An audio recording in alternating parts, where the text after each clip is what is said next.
మార్పు కావాలి కావాలి అని కోరుకున్న ప్రతి ఒక్కరూ ఇప్పుడు ఇదే మీ మార్పురా అంటూ తలలు పట్టుకుంటున్నారని బీఆర్ఎస్ పార్టీ జిల్లా అధ్యక్షురాలు గండ్ర జ్యోతి, మాజీ ఎమ్మెల్యే గండ్ర వెంకటరమణారెడ్డి అన్నారు.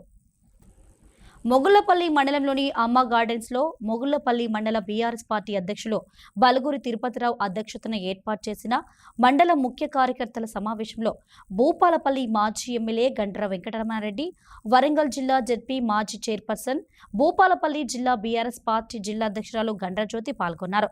కాంగ్రెస్ ప్రభుత్వం తమ 2.5 ఏండ్ల పరిపాలనలో తెలంగాణ రాష్ట్రాన్ని అన్ని రంగాల్లో దిగాలు పడేలా చేసిందని రమణారెడ్డి విమర్శించారు. ఇంకో 15 రోజుల్లో ఎన్నికల నోటిఫికేషన్ వచ్చే అవకాశం ఉందని, ఎన్నిక ఏదైనా అది సర్పంచ్ ఎన్నికైనా, ఎంపీటీసీ, జెడ్పీటీసీ ఎన్నికైనా ఎగిరేది బీఆర్ఎస్ జెండానే, గెలిచేది బీఆర్ఎస్ పార్టీనే అని అన్నారు. ఈ కార్యక్రమంలో నాయకులు, కార్యకర్తలు పాల్గొన్నారు.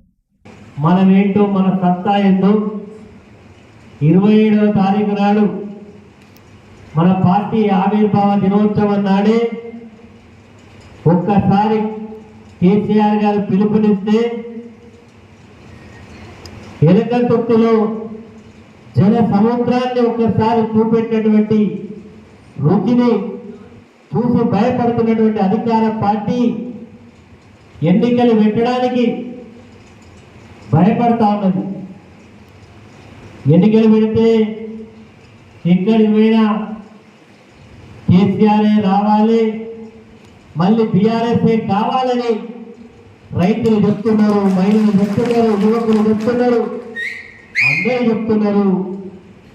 ఎన్నికలు పెట్టకపోతే తప్పేటట్టు లేదు, పెడితే మా బతికేమవుతుంది, ఆగమవుతుందనే భయంతో అధికార పార్టీ ఈరోజు కారణాలు వెతుకునేటువంటి ప్రయత్నం చేస్తా ఉన్నది. కానీ నమ్మేటట్టు ఉండాలి. రేవంత్ రెడ్డి చక్కగా మాట్లాడేటోడు కాదు, నక్కచిత్తులోడు. మన నక్కచిత్తులోడు మనం ఎట్లా ఉండాలి, ఒక అడుగు ముందు ఉండాలి, అంతే కదా. కాబట్టి మొదటి సమావేశం మొగుళ్లపల్లి కార్యకర్తలతో మొదలు పెట్టాలని మొట్టమొదటి సమావేశం మొదలుపెట్టారు. మరి కార్యకర్తల కోసం పనిచేస్తా ఉన్నాం. ఇవాళ రాజకీయ జీవితంలో ఉన్నటువంటి మేము ఇవాళ కాస్తో కూస్తో చేతనైనంత మట్టుకు మాకు ప్రాణం ఉన్నంతసేపు మరి ప్రజల కోసం పనిచేయాలి, ప్రజలలో ప్రేమాభిమానులను పొందాలని మా సంకల్పం అని మీ అందరికీ కూడా తెలియజేస్తా ఉన్నాం. తప్పకుండా మరి ఓటమి జరిగిపోయింది, ఇంకా 3 సంవత్సరాల వ్యవధి ఉంది.